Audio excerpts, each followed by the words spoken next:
for all entrepreneurs out there, I'm here to say the most important asset to you and and customer isn't number one. Maybe customer is the boss. Maybe I'll agree with that, and I'm not sure. I'm still thinking about it. But customer is not number one. Your team is number one.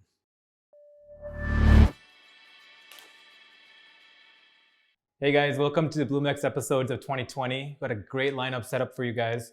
As you notice, we got a new location now. We're filming out of Huddle Share Space. It's a new co-working space out of Scarborough. We're operating out of here as well. But of course, we got to give out a main shout out to MCRO, who continues to be a mainline sponsor for the show and for everything that we do. So remember, guys, if you're looking for any apps to make any apps, create any software, definitely consider them in your process. They do a great job. They support us, and they can definitely support you. Happy 2020, guys. Perfect. And we're on. Mohamad, thank you so much for coming on the show.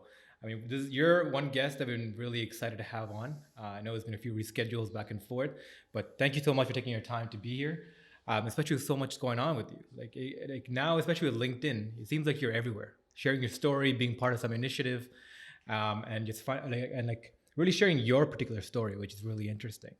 And one of the things we want to really diagnose on the show is, how and somebody who came into the country in 1999, right, picked up a restaurant chain and built it into the empire you have now, right? Let's talk about the background of where you came from. So we were just talking before the show, we went on about your background, right? So you from Lebanon originally, went to Italy to study, and then came to Toronto. Can we talk a little bit about that? For sure. Well, first, let me thank you very much for having me here and giving me this opportunity to share one more time my story in a different way. I'm very excited about this, and I want to congratulate you and your team for all the great work. Like you said, you mentioned on LinkedIn, you guys seem to be a celebrity on LinkedIn too. I keep seeing your posts and your ads and everything you do. So congratulations. Thank you. We need our next generation leaders to be out there and showing the great work, because I always believe that we become what we celebrate, and celebrating success of young entrepreneurs is very important to all of us. Thank you. Yeah. So yes, like you said, I'm born in Lebanon. At the age of 16 years old, I left because of the war, and I went to Italy to study, and I am a gemologist. So I study in gemologist. So the study of gems, diamonds. And I'm certified gemologist that I could sign your diamond certificate. So, I went to an apprenticeship program. I worked in Italy and in Europe in gemology as a gemologist. Then I got a call from my family. My parents wanted me back, thinking to open a business together in the jewelry business. So we started the plan to do that, went back to Beirut, and after a year, the war restarted again. So I realized that I couldn't have any longer term plan. I'm not saying I suggest people to have a long-term plan. I always tell people, please don't have a very, very long-term plan, because you want to enjoy celebrating your plan while you're alive, not after. So, but bottom line, I wanted something that I can plan forward for 5-6 years, wanted better life for my family that I didn't have yet, right? I was single. So I decided to come to Canada to help a friend of mine that kept saying, come to Canada, it's a great country. I want you to come see it, and I need some help to restructure my company. Landed here in a tourist visa, with a tourist visa, and I start helping him restructuring his company. This is when I realized how Canadians were welcoming, how they were nice, smiley. People always talk about the weather in the elevator. I still don't understand that one, but I start doing it myself. But the bottom line, I realized that I could fit in. And that's when I start looking for a job, start walking around the Eaton Center and applying to become a jeweler at one of the jewelry stores that he always declined me and said you didn't have Canadian experience, and it used to upset me. And until now, I actually challenge people to hire people that they came from different backgrounds with different set of expertise, because it makes us all better. It makes us more a progressive country, and it gives us a great idea and amazing connections to the rest of the world. Absolutely. And it shouldn't be always the United States. I love having connection and trade with the United States, but I think we could be as diversified as our different backgrounds in Canada and the mosaic of this country, but we could do that in business as well and give people opportunities. Even give some weight to their experience that coming from other countries. And I'm hoping that we all together can do more often that and give opportunity to these people that they just arrived to this country wanting a better life for their family, for their children. And we shouldn't set them back and say, your experience is worth nothing. We should actually use that expertise, use that experiences and those years to actually look at our experience differently and open up to new ideas, and hopefully we'll become all better and we all win. Absolutely. Right? And from there, basically, I started looking for a job and I couldn't get a job. So I ended up living in a basement apartment. I lived in a shared basement apartment with 3 other guys in the beginning in Jane and Wilson. Great area. At the time, it was even worse than today. But you know what? It's still part of our city and I love it. And it's part of my past and the history of me being who I am today. And I'll never forget that. I'm very appreciative to that. And lived in that basement apartment. The landlord was upstairs. We were 3 guys, 4 in the beginning, then 3. Then it got better to 2. Then everybody left and I stayed in that basement. I had to work for Tim Horton for 5 days. Then I worked for Coffee Time for much longer than that, pouring coffee, getting to know Canada and Canadians. And until I actually decided one day to go back to that jewelry store that refused me several times. And I asked him if he would hire me for free. And he said yes. So I got a job for free. Okay. I worked for free for 6 months. I had to do night shifts in Coffee Time. And at that time, I was really working so hard to prove myself at the jewelry store. They gave me a great opportunity. And a store across in the Eaton Center, a competing store came and saw my worth and gave me a good paying job. And that's where I had the opportunity to stop working. Sorry, this jewelry center was downtown as well, like near? They were both in the Eaton Center. Both in Eaton Center? Wow, okay. So a competing jewelry store actually came and offered me a job, paying a job finally. So I was able to stop working for Coffee Time. Absolutely. And worked very hard, proved myself, became a store manager, then a regional for a couple of stores. And one day this lovely lady walked in and she was looking for a very expensive watch. And I had a conversation with her and I convinced her that that expensive watch that she always dreamt of wasn't the right watch for her. Her wrist was bigger than the watch. The watch was very tiny. So I suggested her something that's costing her less money. I needed the money badly. I would have made a great commission if I would have sold her the more expensive one. I would have bought my first car ever. And then I decided to build a long-term relation with her and suggest her on the right thing. So I suggested her a less money watch, basically less price. And she appreciated that. A couple of weeks after, she came back and she offered me a job. And I said, no, I'm not looking for a job. I'm looking to own part of your company if you let me. And she thought I was crazy, but which is I was for sure. Entrepreneurs are crazy, but in a good way. And so I said, no, unless you offer me a share of the business and a very small, tiny salary so I can survive, I'm not interested to move. Okay. And she said no. She left. She came back after a month and she agreed. And that was my first opportunity ever to own anything in Canada, including a couch. I never had anything. So, you know.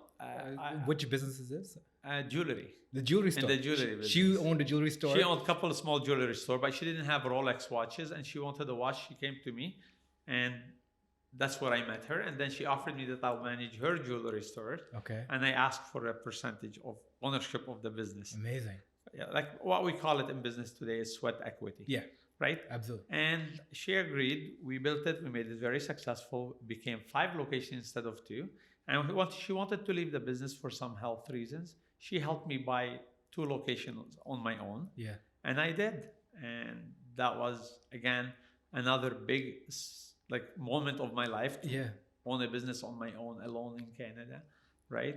Until then, I didn't have money. I was like... So can we digest that for a second? Sure, let's do it. Because, I mean, you throw a lot at us. Like, the idea that you would work for free when you're a new country and struggling to make ends meet, right?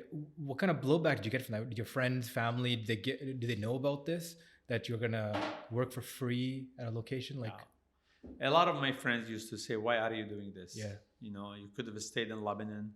your family's there. A lot of people used to say, oh, well, they're taking advantage of you. I didn't think so. Yeah. I actually appreciate every help I received from every single person I met until even today. Yeah. I think those people made me who I am today. I think those opportunities, because opening the door of a jewelry store for a stranger that speak with a heavy accent that I still have and I would love to keep for the rest of my life. Yeah.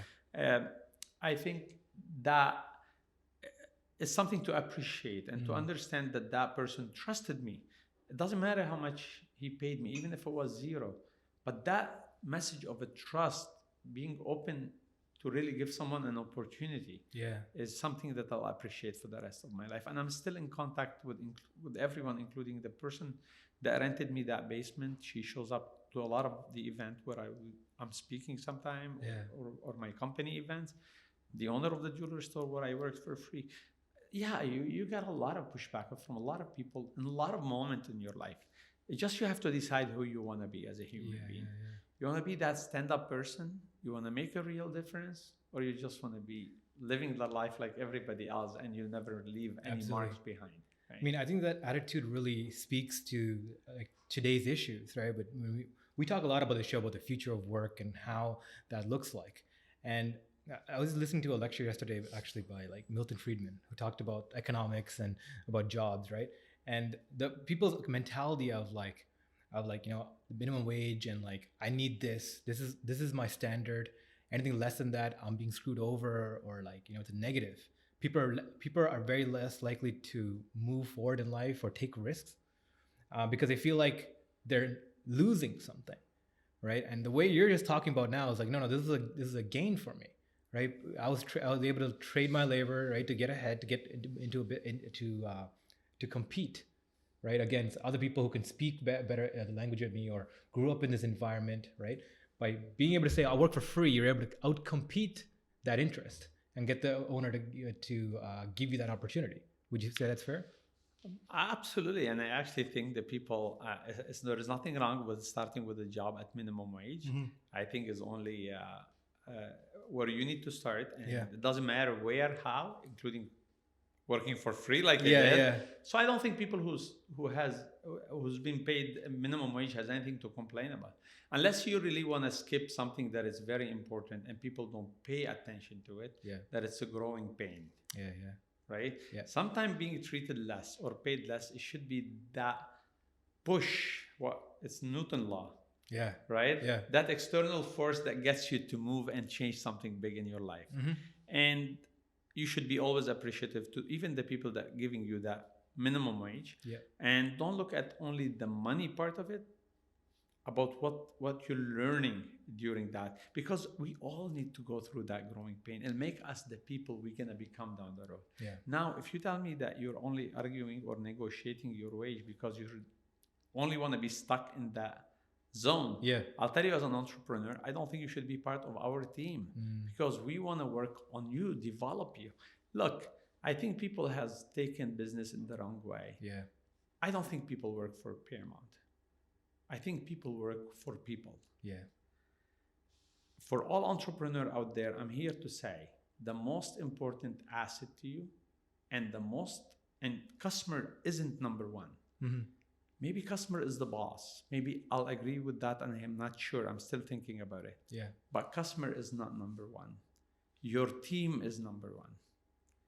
And to the people on the other side, unless you're really ready and happy to be developed and aiming for more and better, no company would want you for minimum wage or for $500,000 a year. Even companies are dying for talents, but most importantly, they want good people with good culture. They want people that can work on a team now. Right? Because it's not anymore important to just have the money in business. What's important is to have the right talent. And to maintain the right talent, you have a great culture. And to have a good culture, you have to have great people. Absolutely. So it goes back, the most important thing for everyone is good people.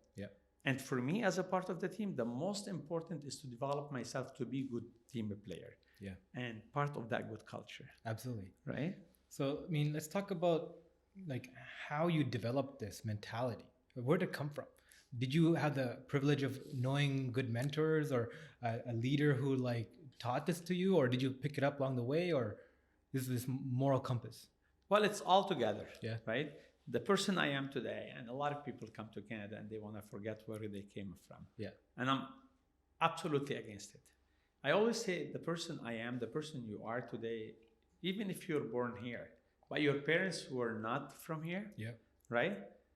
You are a combination of what your parents learned, where they came from, and what you learned here, combined together and put in you. Yeah. So always be proud where you came from. Absolutely. And I'm proud to say, you know what? I am who I am today because of the older people, their wisdom. In Lebanon, during the war, they used to say the best thing. Even my mom having a shoebox at the front of the door where we put coins in it every day because she thought by us donating even pennies every morning that God will protect us and more benefit and more money will come to our life and better life we will have. So I was brought up that way as a kid, and I was brought up that we should be always thankful for what we have and the people especially that they help us to have what we have. And I was able to translate it to be thankful to Canadians for what I have and the people that made me have what I have, and put in that shoebox that became much bigger today is not anymore a shoebox, and give back to the community because I actually truly wired that way, that more I give, more I make. Absolutely. Right? Yeah, so, yeah. And it's all about that. So yes, having mentors in your life, but those mentors should not be dressed up in a suit and there is a sign at the door called mentors. Your mentors could be your parents, your mentors could be older people, younger people, friends. But I had mentors in Italy. I had different mentors, like Yoda said, there's only two, right? A student and an apprentice. Yeah. Right? Yeah. And that's Yoda. We all know Star Wars. So mentors are very, very important in your life. And they'll bridge that gap instead of you making the same mistakes. And usually they're not people that you love them all the time. Sometimes you have mixed feeling about them because they tell you your ideas wrong and how to do it better. And sometimes you feel, no, I want to stick to my idea. I'm not saying change your ideas. I'm saying listen to mentors, even the one that you do not want to like really follow what they suggested you, but be aware of what they're saying because that will make you avoid a lot of problems. Absolutely. I mean, like going back to exactly what you said, like there was actually a period in my life where I did work for free for somebody, right? This is when, so I started like 3 companies before I turned 25, like rapidly. I just knew I wanted to build companies, but I didn't have the skills or the experience to keep them afloat. So they each failed in different ways. And in between like company number 1 and 2, I had this period where I'm like, I need to go learn skills. I thought about law school, you know, understanding legal structure. Maybe I have this hard knowledge of something, right? But I'm like, what do lawyers do? What do all these, what do these professionals, how does it look like? Can I do that? So I went to a lawyer I kind of knew. I was volunteering at a tree planting ceremony, right? A tree planting event, right? We're planting trees. Went to this lawyer and I'm like, you know, can I come work for you for free? Like I'll shuffle papers for you. I'll be there just for a day or however long you want me there. Just I'll do anything you want. I just want to see what happens. You know, what is it happens in a law firm? Like, what do you do as a lawyer? Like, what does your day look like? I want to envision if that's something I can do. And ended up working for free, only working for like a week, right? But turns out, even though he was a lawyer, he was starting up his own another company, right? In like quantitative finance. And he was training his salespeople. And I got to sit into that. And I got like a master's level, like understanding of finance from sitting in those training meetings where we're talking about, you know, how to raise capital, how to structure these agreements, how to structure like fundraising company funds, right? And all this stuff. And that week gave me like a fundamental high level understanding of finance that I was able to like utilize in so many different things. So like I really resonate your story because I've heard a few people who have done this. The first time I'm talking to somebody else who have done it as well, right? And it's so great to talk about that kind of mentality where you're like, you're so hungry for growth that you'll go put yourself out in this position to learn. I don't think enough people do that, where they want to, they're like hungry enough to go learn, right? I feel like a lot of people need to get inspired or have leader figures to be like, you know, go do this, right? So I guess now, if someone wants to get mentored by you, let's talk about, right? Like you're on the other side now where you're qualified to be a mentor, to give back. Are you mentoring anyone right now? Like, Do you I do look it for all the people? time. Yeah. I do it all the time. Yeah. Look, again, I live, I live day in, day out, always, every single day, thinking how appreciative I am to where I am today. Yeah. And I actually still have mentors today as we speak myself. Yeah. But those mentors need to change for you, for everyone. At every stage of your life, you need different type of mentors and different caliber of mentors. So definitely I love to mentor people. I mentor people a lot. I was speaking at a kid entrepreneur, which is amazing. I was very inspired by these children that owns their own business. One of them was a photographer that actually got a grant at 14 years old. Amazing. Bought his own camera, and he actually makes monthly money to his house. Yeah. And at that age, it's almost illegal what he's doing, right? Right. So, and I'm actually inviting him to spend a day with me as a day with the CEO, so to understand exactly what you did with that legal firm, basically. But if you want something done, you need to do it yourself. So yes, you wanted to go to that law firm. So you can push someone, you can give them the tools, but unless they have that grit inside of them, wanting to learn, wanting to invest, people don't realize, doesn't matter how much money you do, invest in other businesses. The best investment you do is in yourself. Absolutely. The best investment you make is learning how to listen, learning how to actually knowing what you don't know in life. Yeah. And The unknown unknowns, right? Yeah, you need to know what you don't know in life. A lot of people think you know it all, and they know it all, and they even hire executive with a lot of knowledge, but they don't listen to them. They don't give them that autonomy of really doing things. Yeah. And they still just hire them to hire them. I think the best thing you have in your life is listening, and you need to know what you don't know. Absolutely. And that's very important. And you need to remember, if you want something done, you need to really want it yourself and get out and get it done. You can't wait for things to happen for you. Absolutely. You need to go and get it done yourself. So, I mean, going back to your initial idea to study gemology, right? Was that something you thought about? Like, this could be a tool, a skill I can use to start my own business? No, I just loved it. You loved it. And I hated the fact that my dad wanted me to be a lawyer, engineer, or a doctor. Okay. I mean, when is the last time you've heard a dad telling his son, I want you to become an entrepreneur? Yeah. They don't. Yeah. They don't, because they don't think that's something you study for. Yeah. And actually you don't. You don't study for it. Because even when you go study business and get an MBA, what they teach you is how to become an executive in a corporation. Yeah. But not an entrepreneur. Yeah. And the opposite is right. You could be a lawyer, a doctor, or anything, and still want to be an entrepreneur, like the lawyer you just mentioned that actually opened a second company. Well, like that lawyer eventually might find out that he doesn't want to become a lawyer anymore because his business is doing so well. So I think gemology was a way for me that I love the gems. I still love the gems. I think that's how I'm going to be retired one day, by a diamond store and just sit, have fun with it. Yeah. But at the end of the day, I'm not someone, and I'm not a lot of entrepreneurs, they don't limit themselves to one opportunity. And they always want something new coming up, and they always have great idea, regardless if they're great or not, but they just want to take a chance, take a risk. And guess, you need to be ready to fail. Yeah. Because you will. Even the alchemist said you're going to fall 7 times before you stand up once.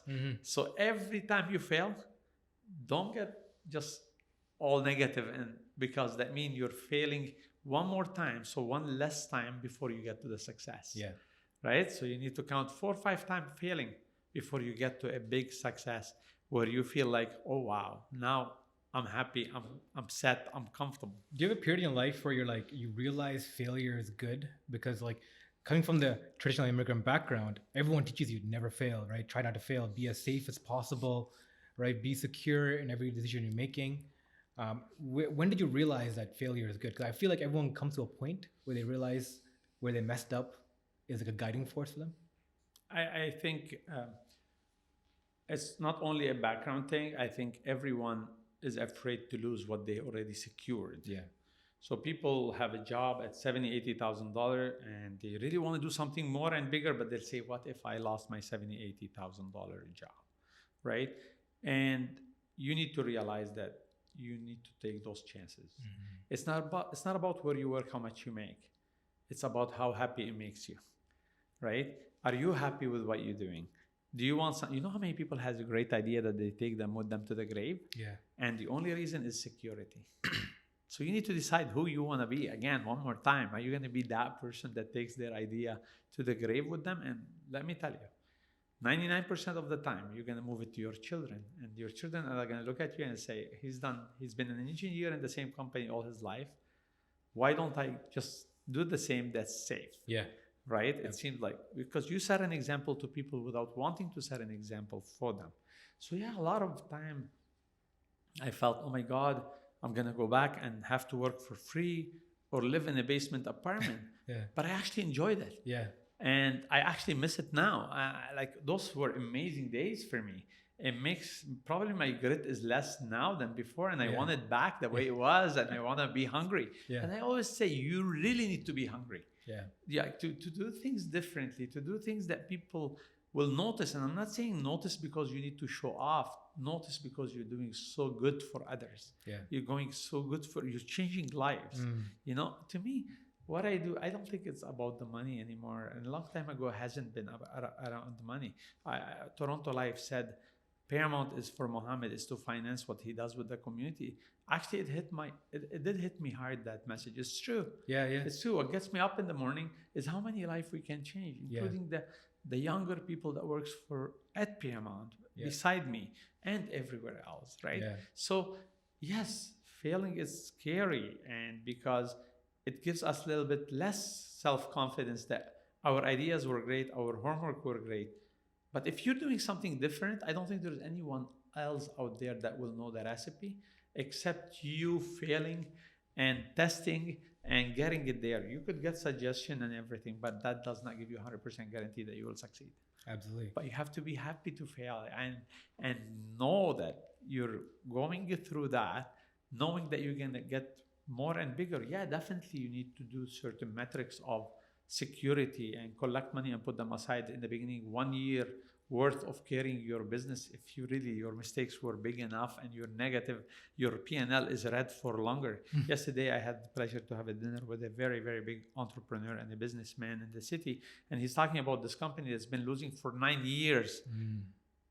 And he kept continuing because he believed in it. And last year, he hit $5 million net profit. Yeah. Right? Imagine if that person has given up at year 6. And last year, he made $5.5 million. 1 more year, he'll make $11 million in 1 year. So the total he'll make in 2 years, which is year 10 and 11, is more than he would have made ever in the first 9 years. He would have gave up on his company. So look, success is not simple. And it's like a spaghetti. It's not a straight line. There's ups and downs, and there is hiccups, and there is everything. But when you believe in what you do and when you love what you do, you don't feel it. Absolutely. You simply don't feel it. Yeah. So one of the things I want to get your opinion on, right? It's how like the Canadian system, economy, and everything is set up. Is it meant to promote entrepreneurs, and how can we make it better, right? From your thoughts, like one of the things that Canada, as like a limited economy as it is, and being like 1/10 the population of America, we actually produce like almost 25% more entrepreneurs per capita. And one of the main reason is if you're 27, 28 years old and you want to leave your job, you don't lose your health insurance, right? You can take that risk because your family is still can have access to healthcare and all these things, right?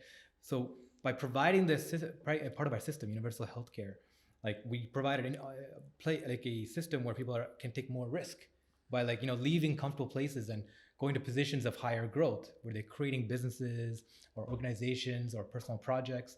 I think more and more as technology becomes more face in our lives, we're becoming more and more entrepreneurial. We're forced to, right? Well, the guy who started AngelList, right, like a famous entrepreneur, he was talking about this, like how where technology is changing us, taking us back as a culture, almost like hunter and gatherers, like farmers, right? Where for the 20th century and 19th century, everyone was joining these big companies to be part of a bigger system. But now because of technology, people are becoming more and more entrepreneurial. They're more independent. They work more on contracts rather than employment, right? They jump between company to company. They focus on building their own skill sets, what they utilize to get other contracts, right? So whether you're a contractor for your labor, for your skill sets, or you build a company, you become more independent. So I think the future of work, the future of how everything's going to work is more entrepreneurial, more like this.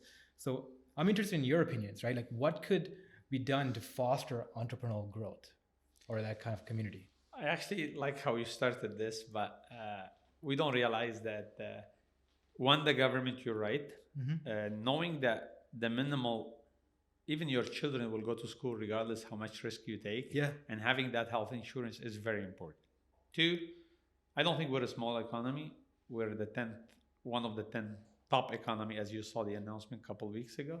So this American dream about the self, the interest, striving for riches that we always talk about, I think we should talk more about the Canadian dream. And we don't talk enough about the Canadian dream. It's true. Even back home in Lebanon, a friend of mine that comes from Asia, from other places, everybody talks about the American dream.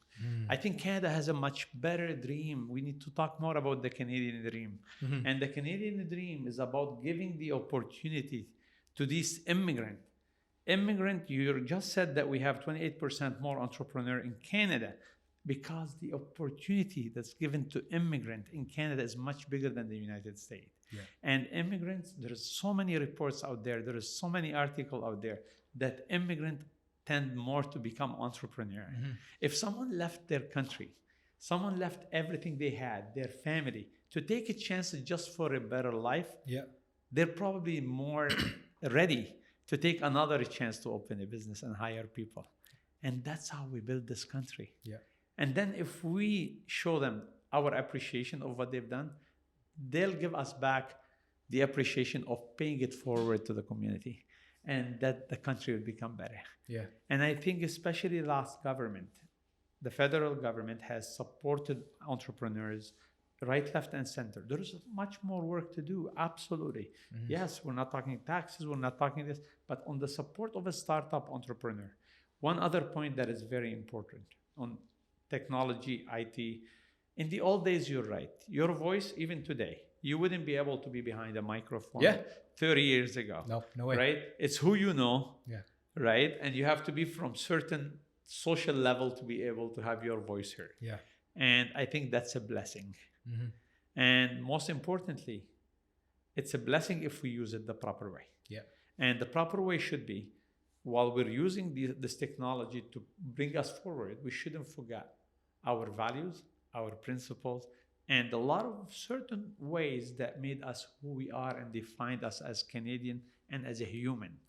Because so much technology, sometimes people mistakenly, I'm not saying it should be that way, mistakenly, they will lose the touch of the people, the value.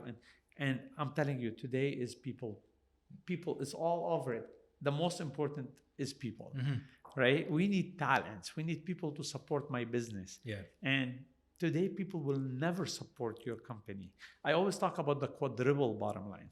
The quadruple bottom line is a new bottom line. People used to talk about profit only. As long as the bottom line is positive, as long as you have money in the bottom line, that's what's important in business. Today, the only way to have a successful business is to have a business that worries about the planet. Otherwise, customer won't support it anymore. Business that worries about people. Because if you know that you treat your people badly, people don't want to work with you and don't want to support your company. And we saw a couple of coffee shops were under attack a couple of days ago about not treating their people properly, right? 3, purpose.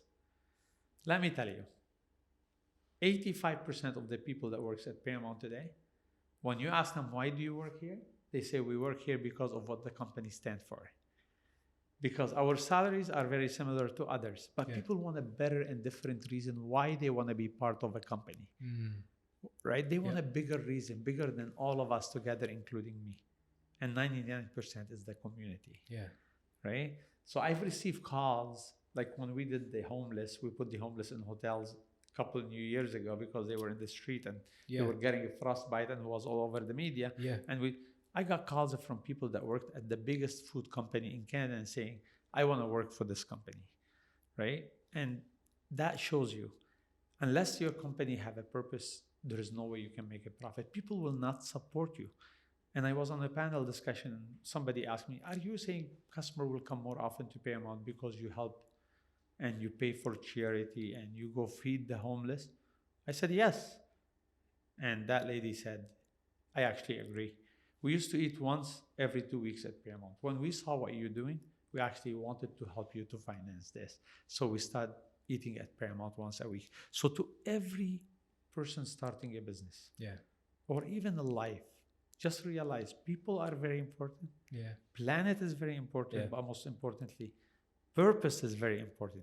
If you want to ever open a profitable business, you need to look after planet, people, and purpose. And if I want to do it right, people, purpose, planet, because purpose and planet work together, and then people again. Yeah. Right? Yeah, yeah. I mean, that's so fascinating. You're talking about this because generally we this kind of talk, right? People you hear from like one, if it's not business like motivational speakers, but like tech companies, right? Tech companies really talk a lot about this, but coming from like a restaurant kind of like local kind of business kind of mindset, you're like an empathy driven entrepreneur, right? Like it seems like everything you're talking about is like I build everything I am building so I can give more. And it seems that the more I give, the more I receive, and the more everyone else in the network receives and grows together, right? So building that community, building that kind of purpose, building that kind of vision. Let's talk about how you got that first started. Like, let's talk about, let's go back, right, to your story, the founding origin stories, right? Let's talk about how the Paramount origin and how you instilled this kind of culture, right? Can we talk a little bit about that? Like, I feel like fostering this kind of culture is the hardest thing. How do you get it so that working at Paramount or the idea of Paramount gets associated with like, this is what you're doing, your purposes? It's all about the leader and the Yeah. type of culture you want to implement. Mm-hmm. And I decided to implement a family culture.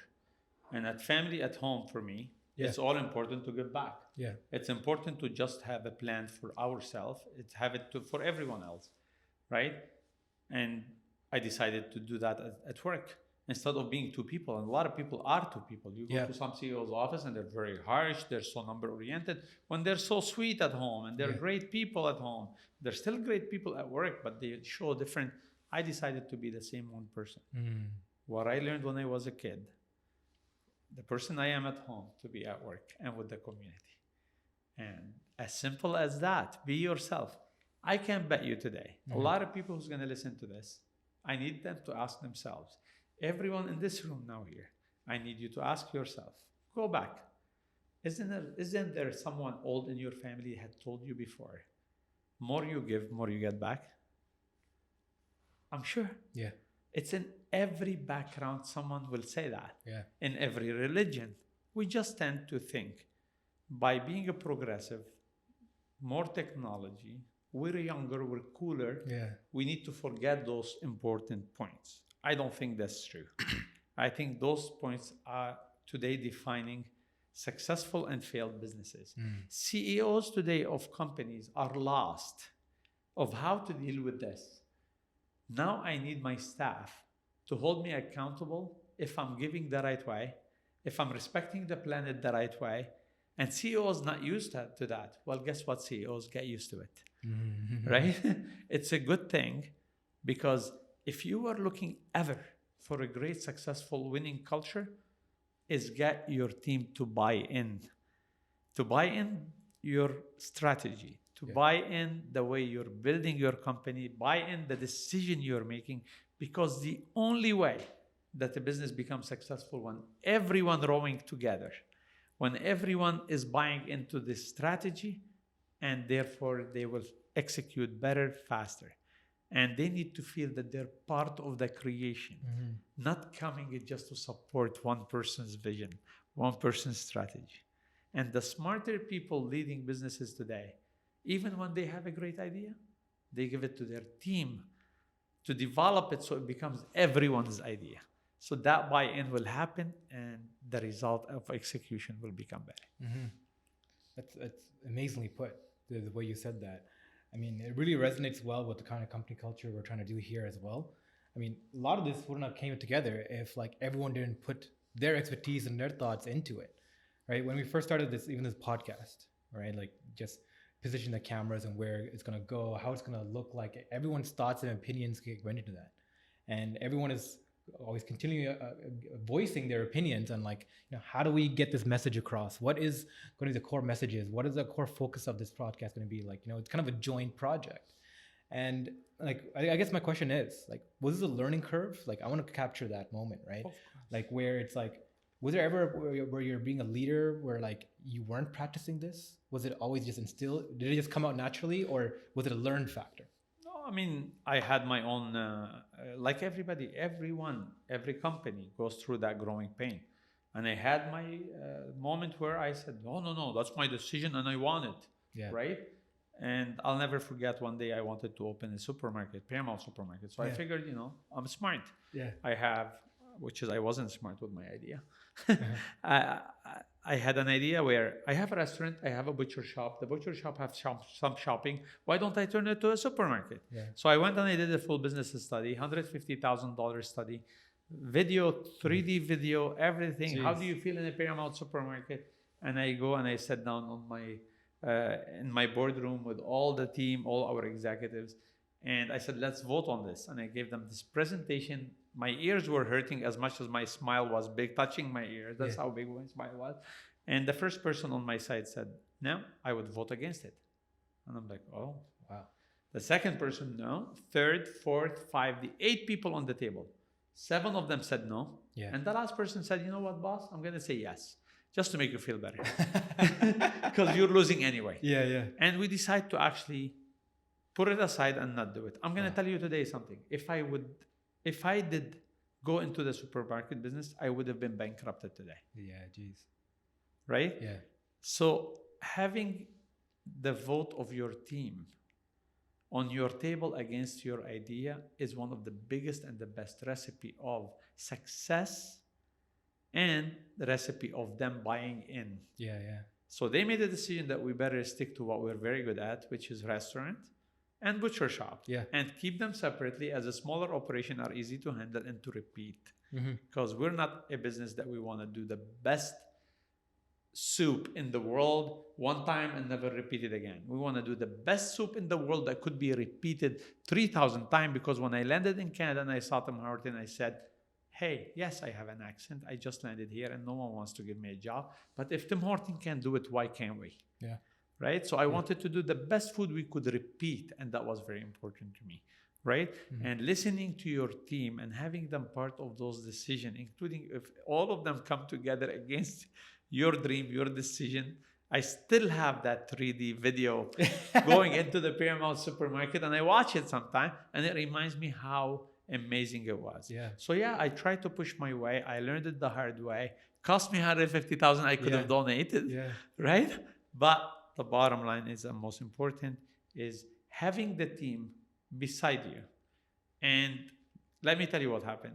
They wanted to succeed more in the restaurant, to show me I'm wrong, because now it's almost they took on their own responsibility now to show him that doing a supermarket would not have been the best thing, because we're going to show him the best thing is going to happen in the restaurant. Yeah.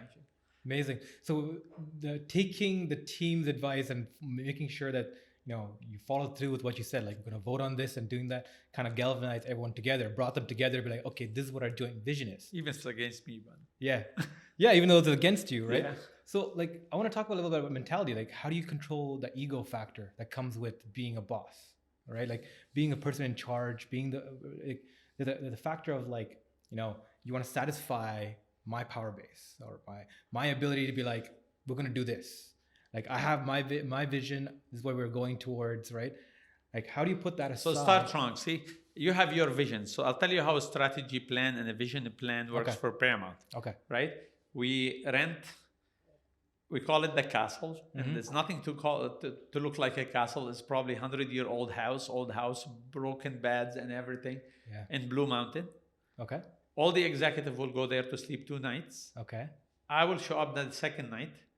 What they will do, they'll bring what we call frontline heroes as well, people that works at the restaurant level, part of the executive. They put a lot of papers on the wall. They write, we have a parking lot, which is a paper called parking lot, and they all write their ideas. They do SWOT analysis. Okay. And why I'm not there? Because I want them to be independent from my presence, so it doesn't become my strategy just because I'm sitting in the meeting. Gotcha.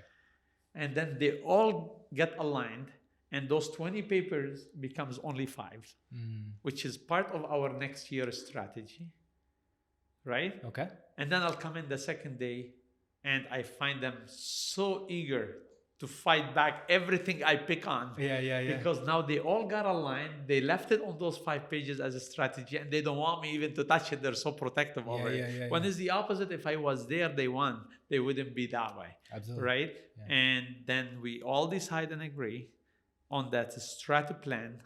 So the vision is not mine. Yeah. The vision is ours.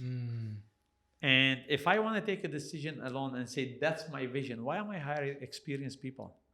Why am I hiring people who has so much more experience than me? Remember, I'm a gemologist selling shawarma, right? And I've hired people with 20, 30 years of restaurant experience, and some of them 15 years that I don't have. My company is only opened 12 years ago, including the first 4 years of me learning. Absolutely. Right? Yeah. So I'm really experienced food and beverage hospitality CEO only for 6 years. Yeah. And I have people that they have 15, 20 years of experience. How can I undermine that? So the vision shouldn't be yours to start with alone. You could be the bottom, the end of the whole bigger picture is you tell them where you want to get, and with the flexibility of changing where you want to get, because the business today, every 5 minutes is changing, and anything you come up with, somebody will copy it in 5 seconds. Yeah. So you need to create that, flexibility of listening to others and to changing while you're growing and modifying the vision and your mission while you're growing. But one thing we couldn't modify at Paramount is our DNA and working hard for giving back to the community, because it gives people reason to come to work with a big smile. Yeah. I like how you always bring it back to that, like giving back in the community and all that. Like everything, almost every answer you have, almost every vision, every strategy comes back to that kind of factor, right? And it's really cool. But one of the things I also want to talk about is like how does you and your team utilize technology in the workplace, in the company, in Paramount, right? Like how's that changing things? Everywhere. Yeah. Yes, including our new concept is all technology based, is all, you order online, you pick up without even from a cubby, right? The online order will remember you and tell you what you ordered before. Our accountability is held from a software system. When we enter that strategy I told you about, we'll take it to a software system where that strategy is divided by task. That task is allocated to a person and with a timeline. And that technology, we view all of us together. The software, we have access all of it, and we see on that basically project, where is it? Who's the person that hasn't completed that? Our software remind the person that, hey, you're stopping that project because the puck is right here. Yeah. So basically, all this is used with technology. All this used with our new softwares. Even from reporting from stores to accounting department to everybody else, including the franchisee, we have our customized software that controls that. This is all things I'm not used to. I wasn't used to, and I had to sit and learn from people how to do it. But if it makes it easier and better for the team, Absolutely. it's better for me. And basically, we exactly know what we're selling a week.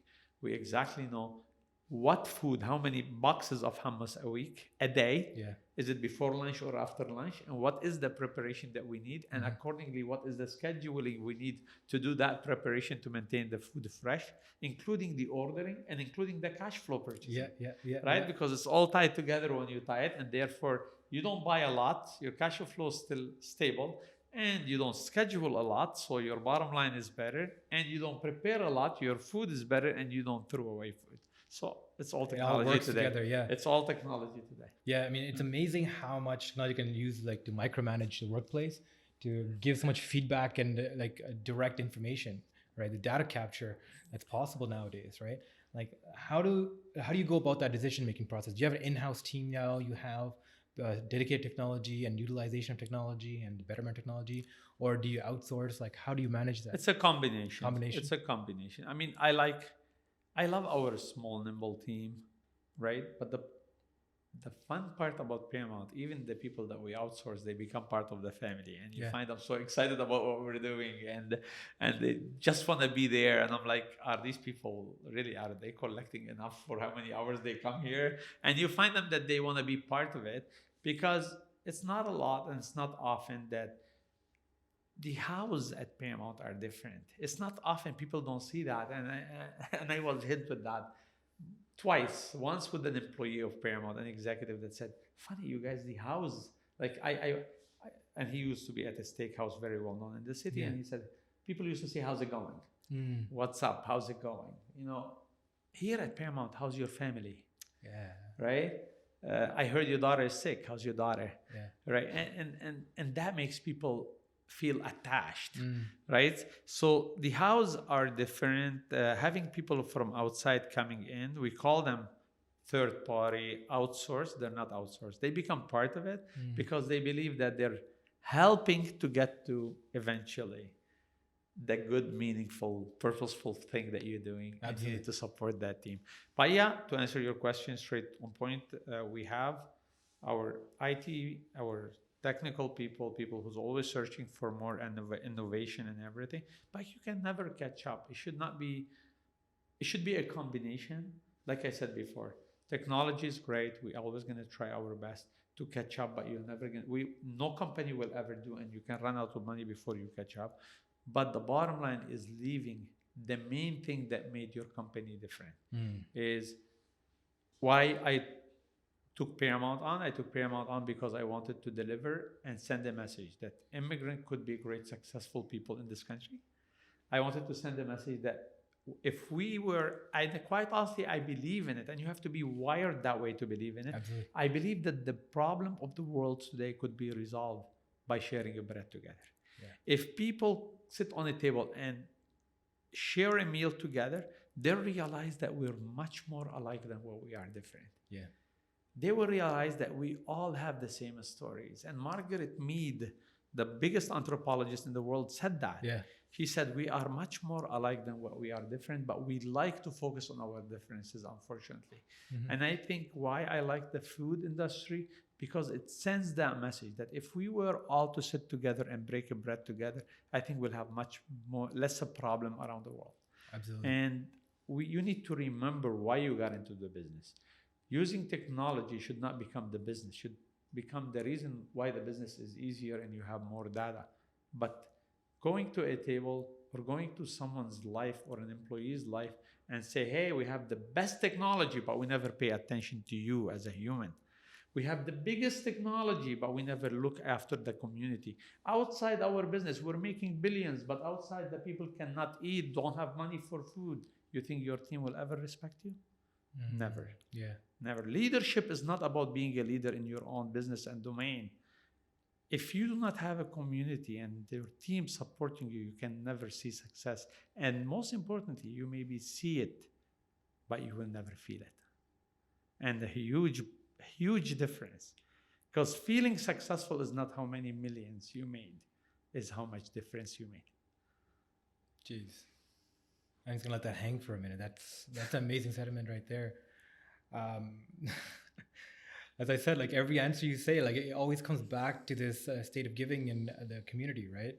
I mean, do you have a future vision for like how Paramount or anything else can be utilized towards helping people more? Like what's that look like? No, I think the vision will always be flexible. Mm-hmm. How we approach it, what we do. I mean, we're gonna continue, and I need people to understand.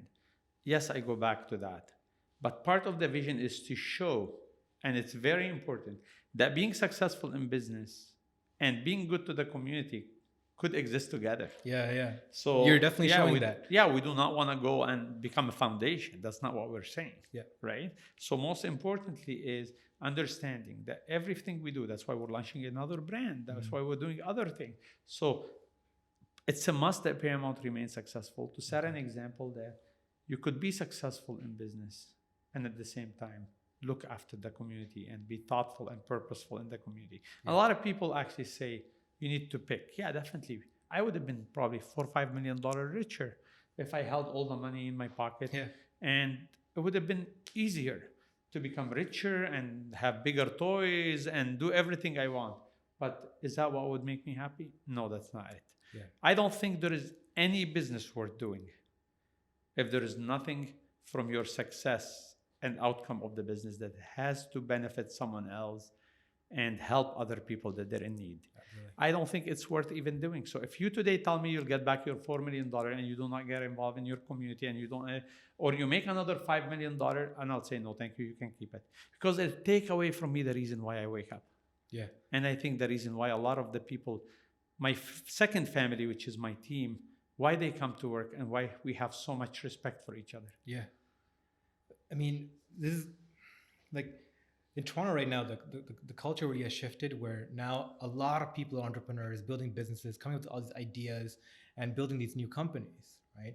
And a lot of the more established companies are taking advantage of this, the fact that instead of hiring in-house, they make these kind of partnerships and build up other smaller companies into becoming like a heavy-duty supplier for them, right? Like how would people work with Paramount? Like if they want to work with Paramount, do you have a division set aside for that, whether it comes from a technology side or a supplier side? Absolutely. I mean, and again, our nimble team is our secret sauce of success, from cost to as well being aligned. Yeah. Right. And then, different structure under us. Definitely, we're not a small team. We're over 2,000 employees, but the headquarter team being nimble is very important for us. But we've worked with a lot of new technology company, even supply chain company that use technology like Chef Hero, like Get Rescue. They're all friends that they have apps and they're young and they started, and I love them. I love even the feel of them having that grit and wanting to succeed. Like, this is our next generation leaders. And to all the CEOs that have been established, you only get the knowledge for you to move it on. I go back to you, Yoda said it, right? Yeah.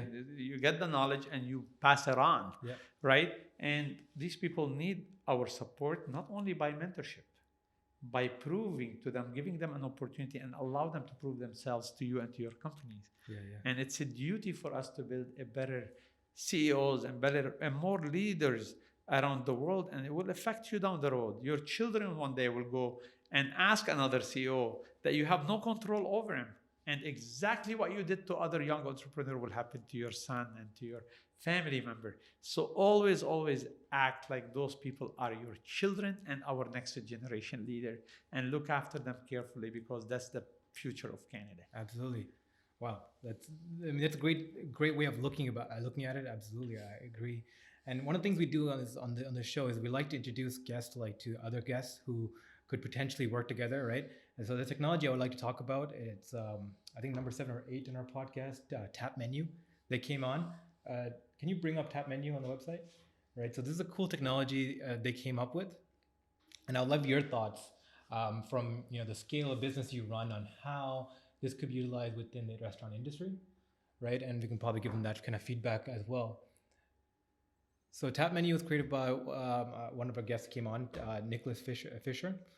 And basically it's a digital tableside ordering service. So imagine like DoorDash or Uber Eats, but within the restaurant. Yeah, I think that's it. TapMenu, nope, that's not it. That's top menu. Oh. Anyway, so I actually should have a demo as well. No, I do not. Do you have one of the cards that I think left behind?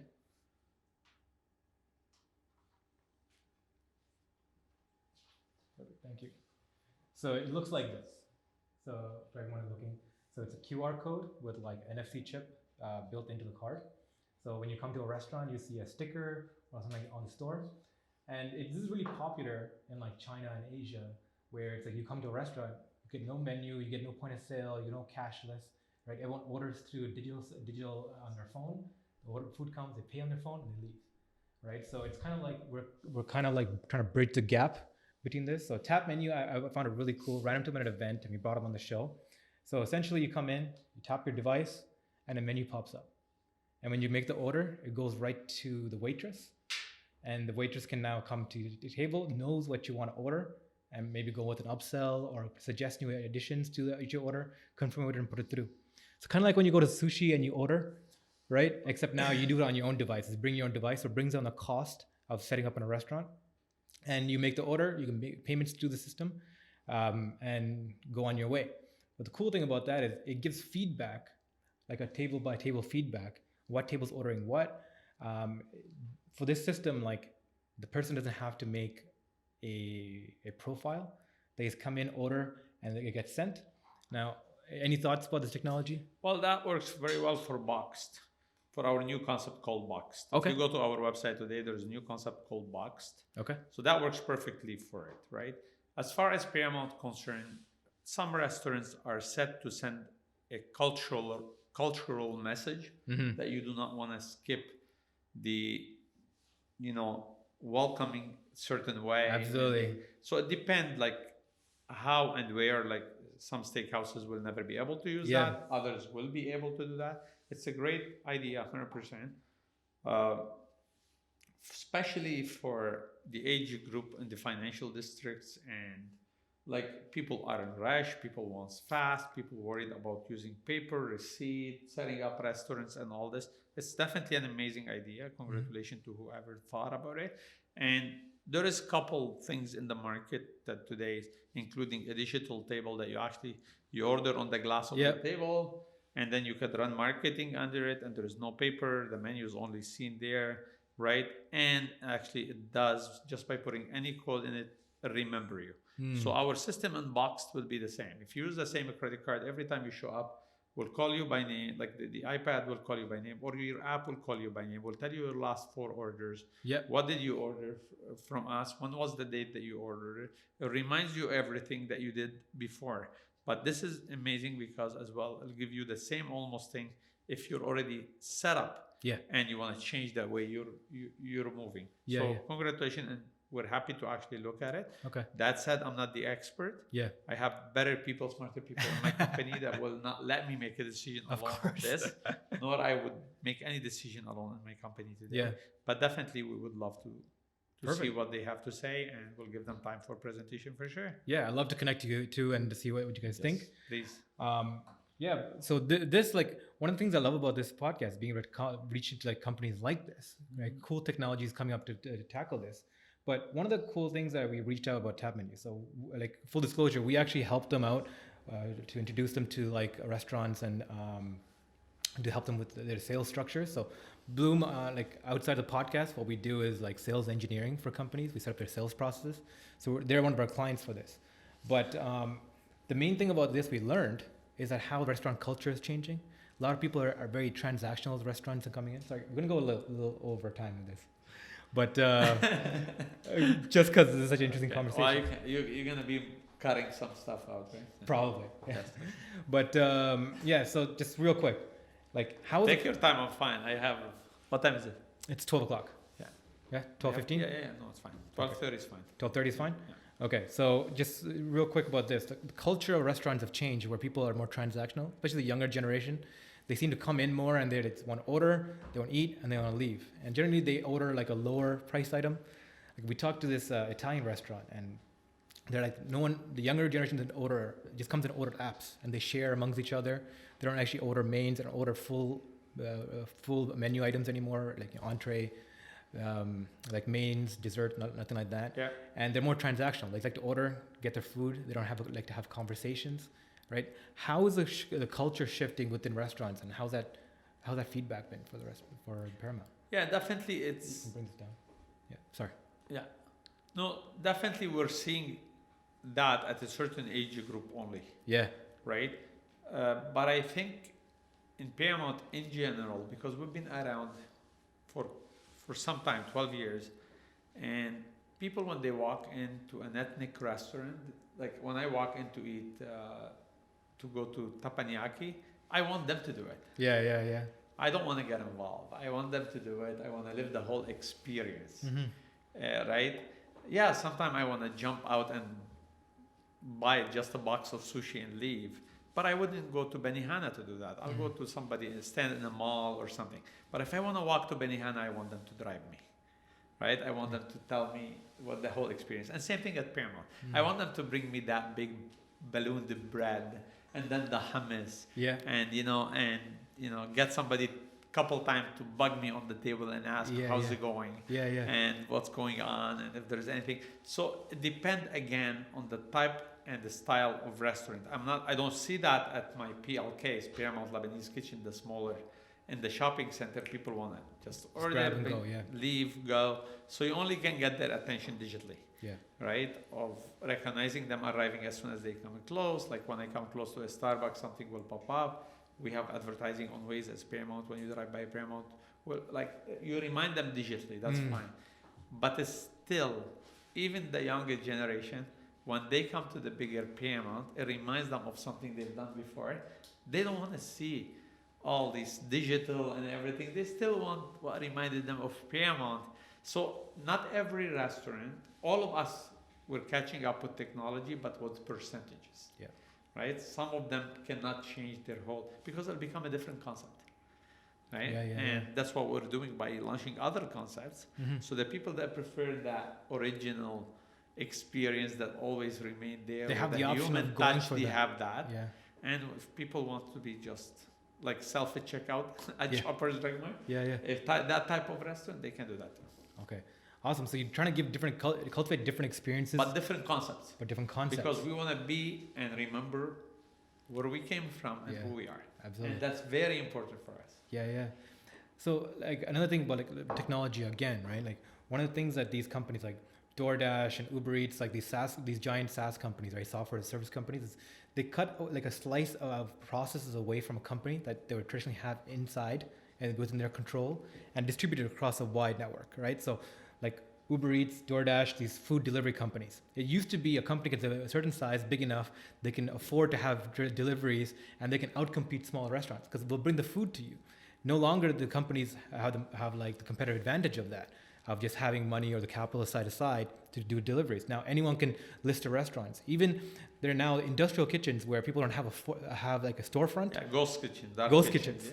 Right? That are going on and coming about this. So the actual restaurant and like that kind of food dining experience, everything is changing because of technology, right? The cultural shift, right? Like, do you notice that, like how over the past absolutely. 20 I years? think our life will change because what that's going to bring is going to bring less square footage for restaurants. Okay. So Paramount now is going to be closing 5 restaurants that they're 6,000 square feet. When the lease will end at the Heartland location, which is this year, for example, we're going to shift it to a smaller location. Okay. Because we have a lot of online orders.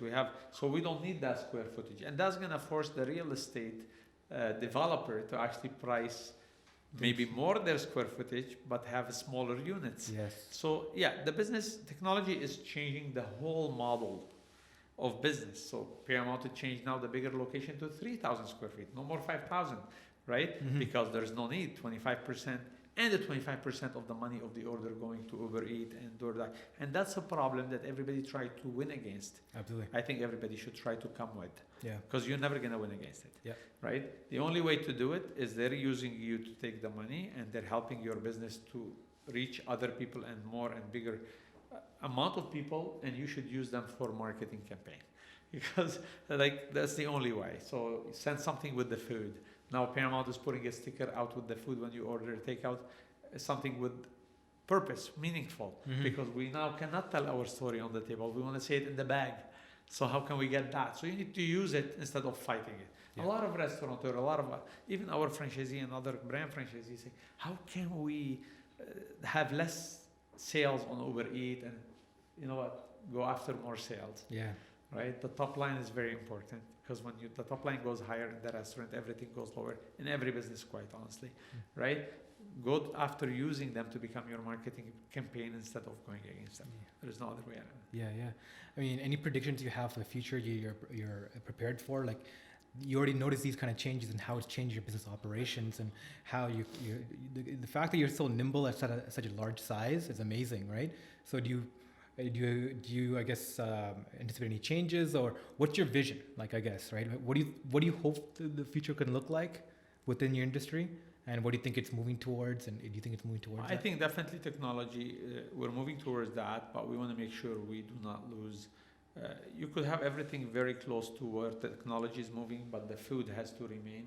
The quality of the ingredient, the quality of the food has to remain, because at the end of the day, if we all have the same technology, I always say, a lot of people, I want to be the best salesman. I want to be the best restaurant. I want to be the best. I think that's a war you can never win. I think you need to be the favorite, not the best. Wow. So, because you know what? I did the best hummus today, tomorrow somebody will do better, right? Yeah. How do you become the favorite? You need to relate Yeah. to people, right? You need to, it's how you make them feel about your experience. And imagine if we all have the same technology and we're all racing each other for the best technology, how you become someone's favorite. And we need to continue discovering year by year, how is it changing to become someone's favorite? Is how you make people feel with the total experience. Imagine if me and the person selling sushi and the person selling cars have the same technology, the same way of delivery, the same way. How do I make people feel favorite? And that's going to be the biggest question. Because if you tell me that I'm your favorite restaurant, he cannot come and tell you, no, he's not. Yeah. Well, he's my favorite. What do you mean he's not? If you tell me I'm the best restaurant, he can say I'm not. Right? Absolutely. So the trick and the recipe is going to be of winning, is Yeah. becoming people's favorite business Yeah. Yeah. to really give the business to. And that's going to be the winning formula. And business people need to find out how you're going to become the favorite bank, Yeah. not the best bank. You're going to make a mistake. Yeah. How are you going to become the favorite car dealership, not the best one? Because you can never be the best one. Everything you put out today, people will copy in 5 seconds Yeah. Yeah. with Yeah. this digital world, Yeah. right? And I think that's going to be our hard work to really keep up with understanding and knowing what's happening. Doesn't mean following 100% what's happening. Like, if you want to catch up with technology, you're never going to have enough money to be in any business, Yeah. right? Follow what happened, know what's happening, be at a certain level to accommodate people, but put all the focus to deliver food that you're proud of, deliver a product that you stand behind. Don't lose yourself while you're selling stuff.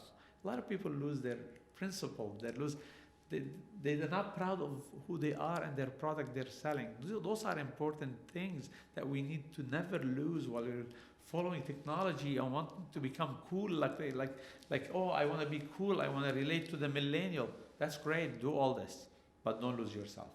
Don't lose your principles. Don't lose who you are and where you came from. And most importantly, keep working hard to remain their favorite.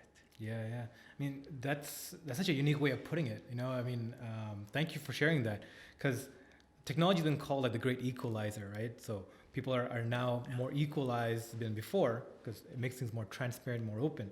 But by trying to go for people's favorite, the emotional reaction rather than like, you know, a numerical, like being the best at a certain metric, right? You can outcompete somebody.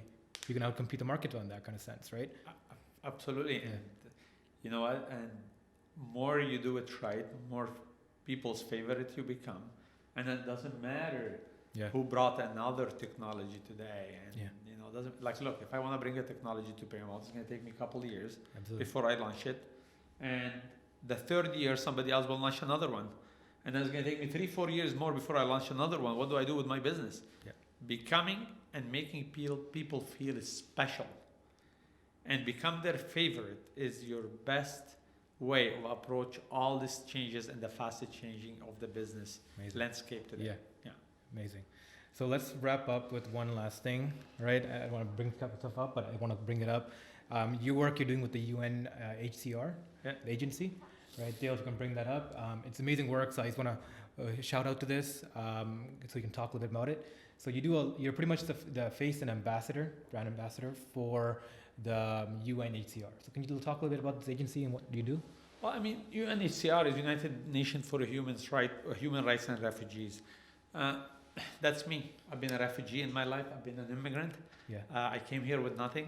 During my life, even in Beirut, I had to leave my house, my school, go to another region of Lebanon because I was running away from war. So that's me. And it goes back to the principle of not forgetting where you came from Yeah, yeah. and not forgetting ever who you are. Absolutely. Despite how big your bank account became, right? Yeah, yeah. You need to remember where you came from, where you were. And if you do that, that's great. And UNHCR came and asked me to become their face and voice. That something I was very proud of. I'm still very proud of it. I went, part of the things that you've seen Paramount doing. Today, we're very proud to have over 150 Syrian refugees in Canada hired. We have Amazing. over 50 Syrian refugees hired across the world. And that came from me visiting the borders of Syria and Lebanon. During the war, I was there. I saw the camps. I actually spent a full day with children with no shoes, no coats, freezing cold for them, saw how much we could have done more as Canadian. Yes, you can cut a check. Yeah. That's a lip service. Yeah. Cutting a check is just, feeling better for yourself. But to be compassionate, you have to put some action in it. And when the government brought the Syrian refugees here, one day I was driving downtown and I heard on the radio a lady was attacking how wrong decision it was. So I called in and I put a shout out to all CEO to hire them. Yeah. And because they're here, these people didn't become a thing just because something that had nothing to do with them happened in their own country. And now we're here acting like we're giving them a charity just to give them a chance. When you do a study and you talk to refugee, all what they want is a job. Yeah. They want another opportunity to restore their dignity. They don't want a handout of money. Yeah. Refugees, newcomer, new immigrant aren't looking for somebody to give them money. Absolutely. They're looking for someone to give them an opportunity. Yeah. And the best thing you can give them is a job. When we asked them, when we did some research with UNHCR.